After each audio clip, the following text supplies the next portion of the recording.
Hi crafty friends, I'm going to work on the cover today for this Italian Dreams altered book. I wanted to add some bling to this journal, so I ordered some flatback gemstones which finally arrived. I've got a few different sizes and shapes, and then I found this piece of lace just lying around, which is very strange because it's actually perfect for what I wanted. And originally I didn't think of putting lace, but then when I found this piece and placed it along the spine, I thought, yes, this is what it needs. So I'm going to use this piece of lace as well. It adds some beautiful texture and dimension. And then this beautiful butterfly. It's a die cut. I had a couple of them that I had bought many years ago in a pack. I don't even know where the others ended up. This one I actually pulled off an old project. It was an altered index card I had made, and I really wanted to use it on the cover, so I've taken it off the other project. The index card is literally just sitting on my wall as like a decoration. I'm not using it anywhere, so I thought it would be okay to remove the butterfly. Going to stick down the lace. I'm going to use Mod Podge. I use Mod Podge for everything on this cover. I'm going to apply some Mod Podge and then place the lace on top. I'm not going to apply Mod Podge on top of the lace because I don't want the lace to go like hard and crispy. I want it to still have a bit of a soft look. So I'm just going to see if it'll hold in place with just the Mod Podge underneath. Once it's dry, if I see that it's lifting off or not sticking well, I'll deal with that then. Cross that bridge when we get there, but for now I'm going to just do it like this. If you missed the first video of this altered book and how we got to this point, I will link that video in the description box below. That shows the beginnings of this cover and some of the pages on the inside of the book that I decorated. Now for the bling, my favorite part. I got these off eBay. They're just the clear or silver ones. There's lots of different colors. I've got a variety of shapes and sizes, and they're relatively small. They're not the biggest gemstones. I sort of wanted to pick smaller ones. But if you're going to use this technique, of course, you can use any shape or size. We're going to make a cluster of these gemstones. I'm applying the glue down onto the cover. I'm just using a paintbrush and the Mod Podge. And then I've got a craft tweezer, and I'm going to start with the biggest gem I have and place that down and try not to drop it because it's a bit tricky with the tweezer. And I'm just going to place them down randomly, but in like a cluster. They don't have to be touching. There can be a space in between them, and they don't have to be in a line. They're just going to be random. And because you want them to stay put, you're going to put quite a bit of glue. You don't want just a thin layer like you would use to stick a piece of scrap paper down. You want a little bit more glue so that these sort of sink into it, so they stick really well. And at this point, I decided I didn't want the bling on that side. I'm going to move it to the right. So I'm just going to, thankfully, the glue is still wet. I'm going to redo the same on the side of the book. You'll notice that I'm staying above the frame of that middle picture that's already on the cover. So in a way, I'm trying to frame it with my decoration so that picture is still in the middle. So I'm going along the edge with my bling.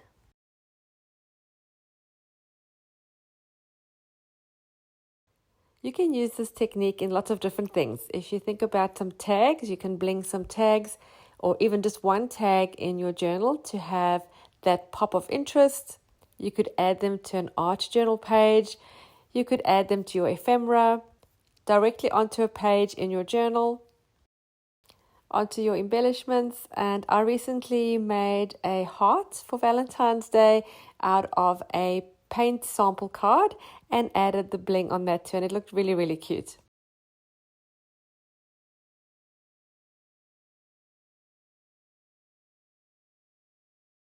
So I'll start with the bigger gems first. I cluster those in the middle, and then I'll sort of go out and make them a little further apart using the smaller ones. So it's sort of like a spray of diamantes or crystals or gems.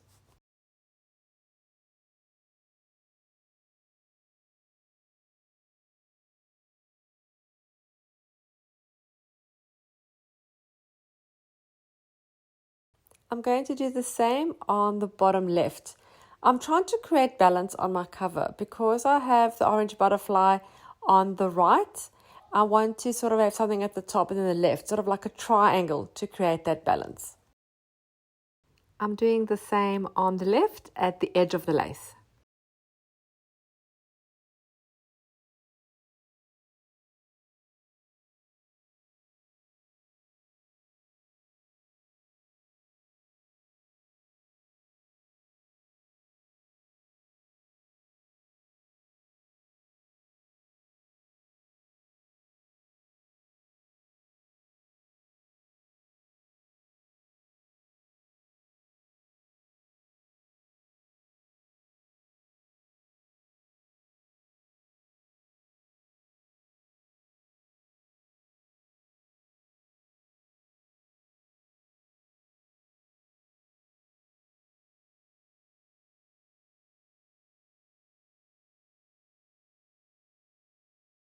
That's probably how many gems I'm going to stick on the cover, but that section is not done yet.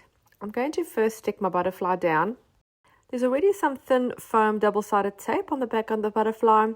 I'm not going to take that off. I'm just going to add glue on top of that, so it'll give it a little bit of height when I stick it down.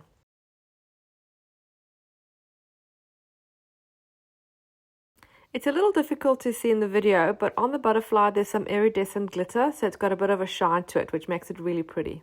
And I think that orange and black just works really well with the overall colors. The next step is to add some more bling to the bling. And I'm going to do this by adding some glitter. Let me show you how and why. I'm going to mix my glitter first. I have my little container already with some of the glitter mix, but I'm going to add more to it. So I've got an iridescent glitter, which is quite coarse. And then a fine iridescent glitter, adding some of that. Coarse silver glitter. Of course, you can use any color glitter. I'm going for silver because that's my aesthetic, but any color glitter will work for this technique. The most important thing that I learned through trial and error is that you need to add iridescent glitter to the mix. So no matter what color you're using, have some iridescent glitter too. It just adds a whole different look to the overall glitter look.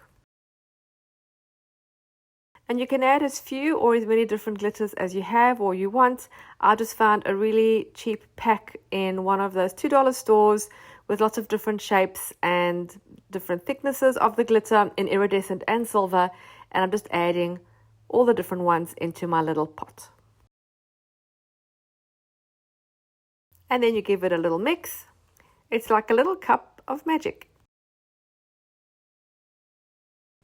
And it looks so pretty. That iridescent glitter in between just gives it an extra shine.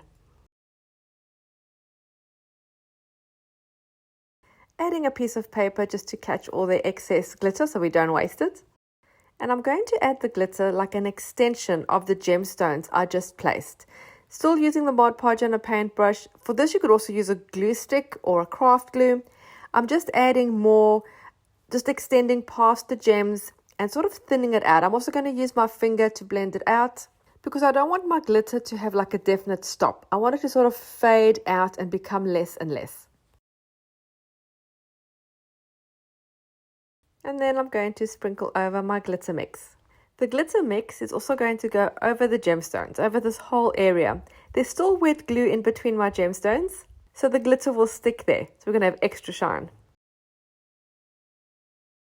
And then just pull the paper off and tap the book. I'm just going to hold it upside down and tap the book to get all that excess off.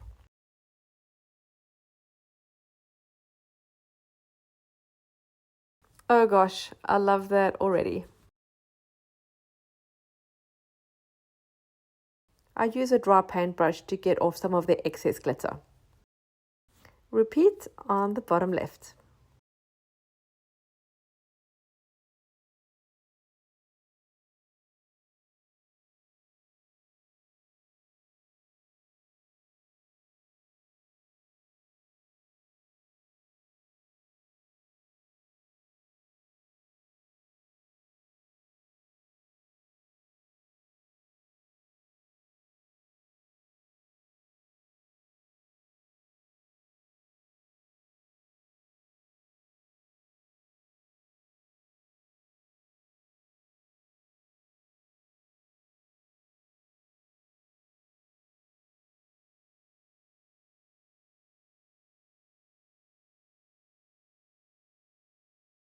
It wasn't in my original plan, but now that I look at it, I think I need a bit of glitter on the bottom right-hand corner too. I'm not going to add any gemstones here, just a little bit of glitter. I feel it'll be more balanced then.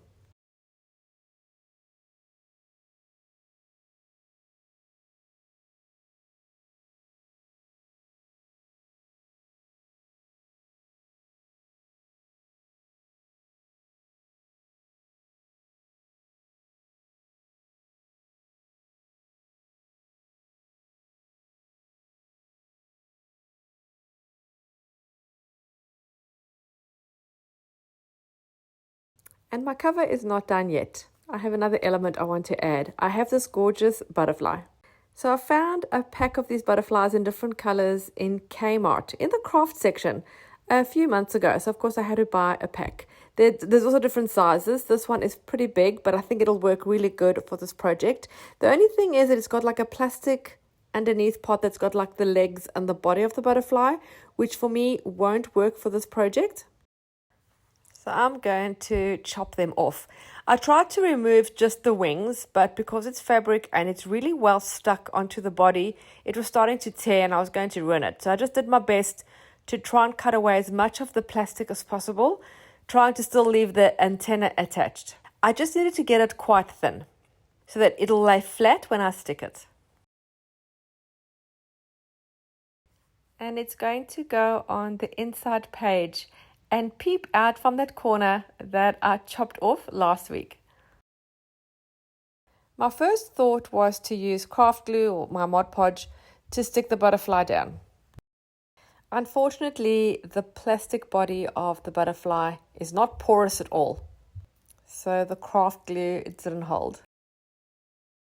I had to locate my hot glue gun, something I haven't used in quite a while. I knew the hot glue gun would do the job for this specifically.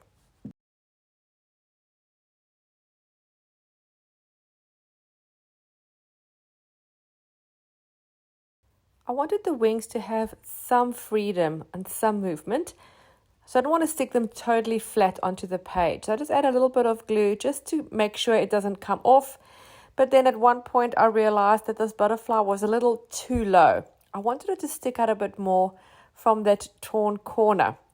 So of course I pulled it off, and I like to show you everything I do, even my mistakes. So here we go. I'm gently pulling it off and peeling off some of that hot glue. Some paper's coming with it. That's still fine. And then I'm going to re-stick it down slightly higher because I want more of it to peep out.